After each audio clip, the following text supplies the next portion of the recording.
તાલુકા કક્ષાના અને શહેર કક્ષાના સંગઠનના પદાધિકારીઓ તેમજ તમામ સંગઠનના સભ્યો, સાથી અધિકારી સભ્યો અને ઉપસ્થિત સર્વે મહાનુભાવો, સૌ પ્રથમ તો આપ સર્વેને શુભેચ્છા. જે વિનર્સ છે અને કોન્સોલેશન પણ એક સરકારી અમારી કહેવત છે કે મેં નહીં હમ. અધિકારી અને પદાધિકારી હંમેશા ખંભો મિલાવીને જ કામ કરે છે. Work always distribute, you get result. આમની વહેંચણી કરો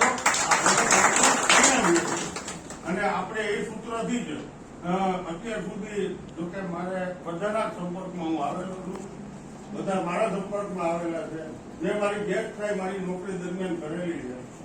સાહેબે કીધું એમ કે આ કોઈ રાજકીય પ્રોગ્રામ નથી. ખૂબ જ સરસ વાત કરી. આ આપણા ગર્વ લીધા જેવી વાત છે કે માનનીય આપણા વડાપ્રધાન સોમનાથ દાદાના સાનિધ્યમાં જયારે આવડો મોટો અમૃત મહોત્સવ ઉજવણી થવા જઈ રહ્યો છે, ત્યારે આપણે બધા અધિકારી, પદાધિકારી અને અમારી સરકારી ટીમ સાથે મળીને સુંદર મજાનું આયોજન કરીએ. આ ઉપરાંત વધુમાં વધુ આપણે 11 તાલુકામાં પણ શ્રેષ્ઠ આપણું ચિત્ર ઉપસી આવે એના માટે પણ આપણે અથાગ પ્રયત્નો કરશું, આયોજન કરશું. અમે પણ અત્યારે વિડીયો કોન્ફરન્સ ચાલતી પૂરી કરીને સીધો આવ્યો. મેડમ પણ સાથે હતા, અમારા અધિકારી પણ હતા. તો સૌ પ્રથમ આખું આયોજનની ટૂંકી રૂપરેખા, જોકે પદાધિકારીઓને પણ જિલ્લામાં વસ્તુ થઈ ચૂકી છે. આપણે જે અહીંયાથી કહેવામાં આવ્યું તે જ વસ્તુ, અમુક વસ્તુ દોડતો નથી, પણ યાદી માટે ખાલી કે આપણા તાલુકામાં, બગસરા તાલુકામાં ગ્રામ્ય વિસ્તારમાં કુલ 15 બસો ફાળવવામાં આવે છે અને શહેરી વિસ્તારમાં 5 બસો, એટલે કુલ 20 બસો આપણને આપવામાં આવી છે. હવે એમના રૂટનું આયોજન અમે તાલુકા કક્ષાએ ડીડીઓ મેડમે કરી લીધેલું છે. શહેરી વિસ્તારમાં અમે નગરપાલિકા વિસ્તારનું પણ આયોજન કરી લીધું છે. બીજું કે એઝ એ મામલતદાર અને ઇન્ચાર્જ ડેપ્યુટી કલેક્ટર સાહેબને, નંદા સાહેબને ત્યાં ડ્યુટી સોંપી છે, એમનો ચાર્જ મારી પાસે છે.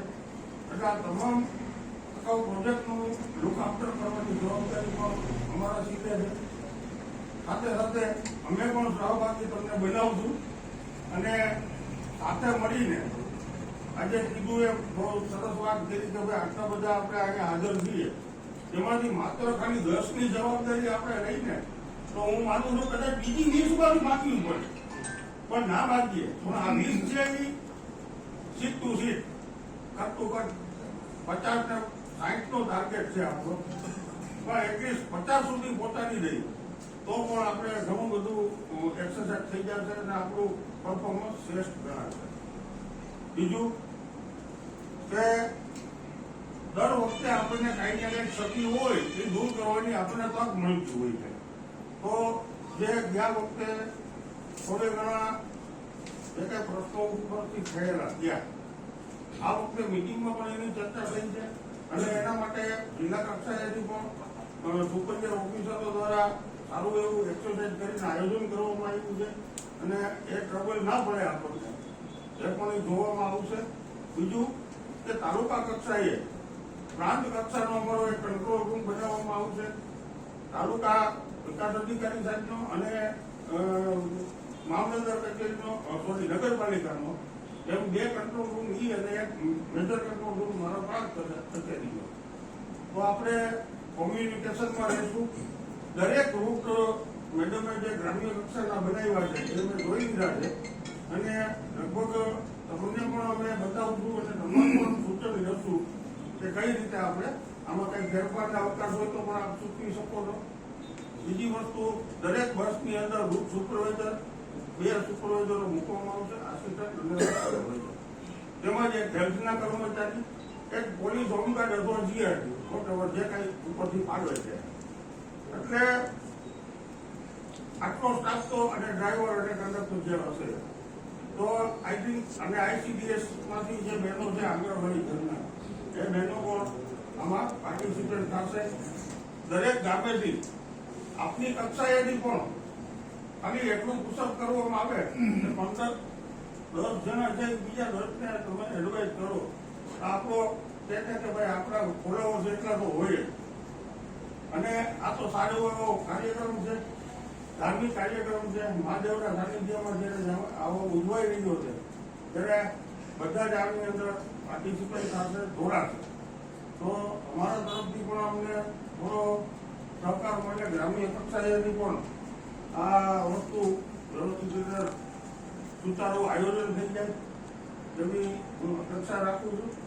બીજું, આપણી કક્ષાએથી પણ દરેક ગામેથી અમને લાઈન લિસ્ટ મળી જાય તો એની અમે વેરિફિકેશન પણ કરાવી લઈશું અને એ પ્રમાણે એમનું નામ, નંબર, સરનામું પણ અમને પ્રાપ્ત થઈ જાય.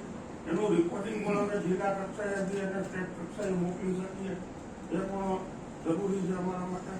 અને બીજું, જે ફૂડ પેકેટ માટે જે વાત થઈ છે તો એ પણ આપણે આયોજન કરવાના છીએ અમે સાથે મળીને. સવારે આપણે 9 વાગે હમણાં સૂચના મળી એ મુજબ ત્યાં 9 વાગે એક ડિઝાઇન ટાઈપ કરવામાં આવી છે. આપણો રૂટ, દરેકનો રૂટ એક જ રૂટ અમરેલી જિલ્લો આખો ઉના થઈને જ થશે.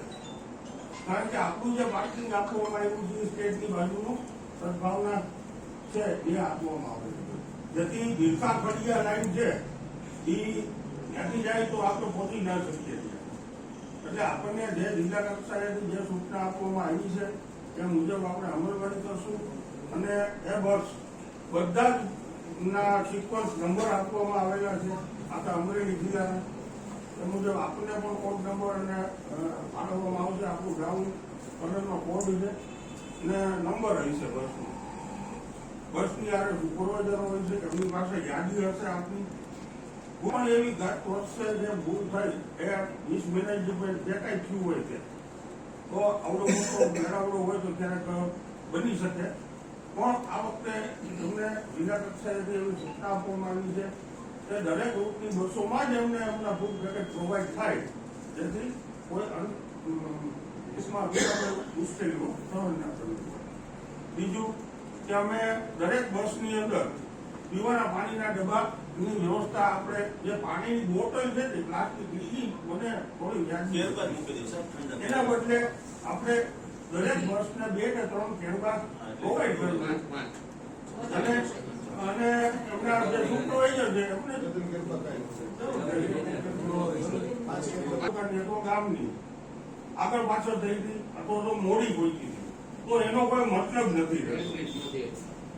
હું એ તો વાત કરું છું, એની પાછળના ઘણા બધા કારણો હતા.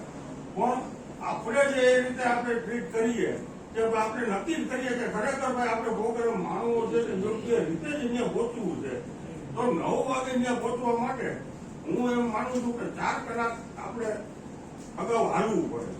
4 કલાક અગાઉ હાલવા માટે આપણે 5 વાગે આપણું બસનું પહેલું ચાલતું થઈ જાય તો જ આપણે 9 વાગે ત્યાં આરામથી પહોંચી શકીએ અને સારી રીતે પ્રોગ્રામ માણી શકીએ. તો આમાં પણ થોડું વધારે સાથ સહકાર આપવાનો છે. એટલે સમયસર બસ ત્યાં ઉપડી જાય, ત્યાં સમયસર પહોંચી જાય, કાર્યક્રમ પૂરો થઈ જાય એટલે આપણે પાછું વ્યવસ્થિત રીતે એ જ બધા આપણા મહાનુભાવો જે સાથે આવ્યા છે એમને પણ પરત લાવીએ આપણે. અને કોઈ પણ રીતે કોઈ રૂટ ચેન્જ કરી શકાશે નહીં. એક બે રૂટમાંથી એવું કહેવામાં આવ્યું કે સાહેબ અમારે તો બેસાણ જવું છે, સત્તાધાર જવું છે, તો કાંઈ વાંધો નહીં. ત્યારે આ સૂચના નહોતી એટલે આપણે કીધું વાંધો નહીં. પણ આ વખતે પરફેક્ટ સૂચના છે કે ડાયરેક્ટ અહીંથી ત્યાં જ જશે અને ત્યાંથી અહીંયા. એટલે ફૂડ પેકેટ, પાણીની વ્યવસ્થા તંત્ર કરશે, બસ રૂટ સુપરવાઇઝર પણ હશે. આપણે પણ કંટ્રોલ રૂમમાં એકબીજા સાથે સંપર્કમાં રહીશું.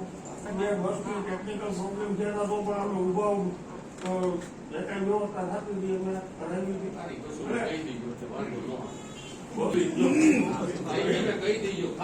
આપણી ગણતરી ઘનશ્યામભાઈ દાદાની એવી છે કે કંપનીમાંથી સીધી આગળ કીધું છે ને ખાલી બસો લેવાની.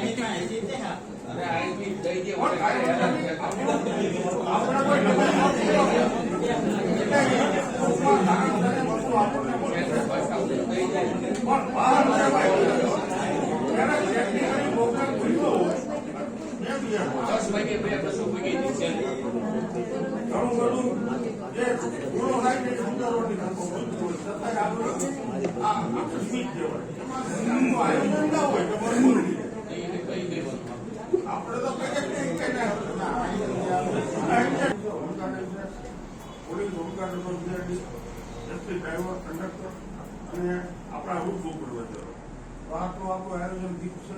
ખૂબ બેઠક પણ 60ની સંખ્યામાં દરેક બસની અંદર મૂકવામાં આવશે. જે સૂચના હમણાં વીસીની અંદર 1 મિનિટ પહેલા તરમે થઈ ગઈ એનું મેં ખાતર કર્યું હતું. બધું મારું રેકોર્ડિંગ થઈ ગયું છે. એ જ વસ્તુમાં આપણે કહ્યું.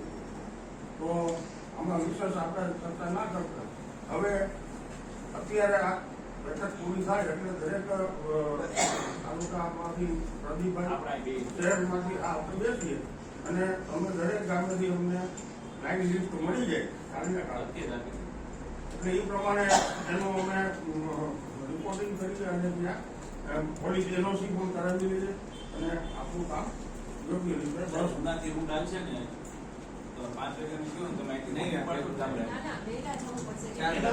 તમે અહીંથી 2 વાગે ઉપડો ને 2 વાગે તો તમે ત્યાં પહોંચો. 2 વાગે કોઈ માણસ ત્યાં નહીં. જિલ્લા માટે આ રીતે આપણે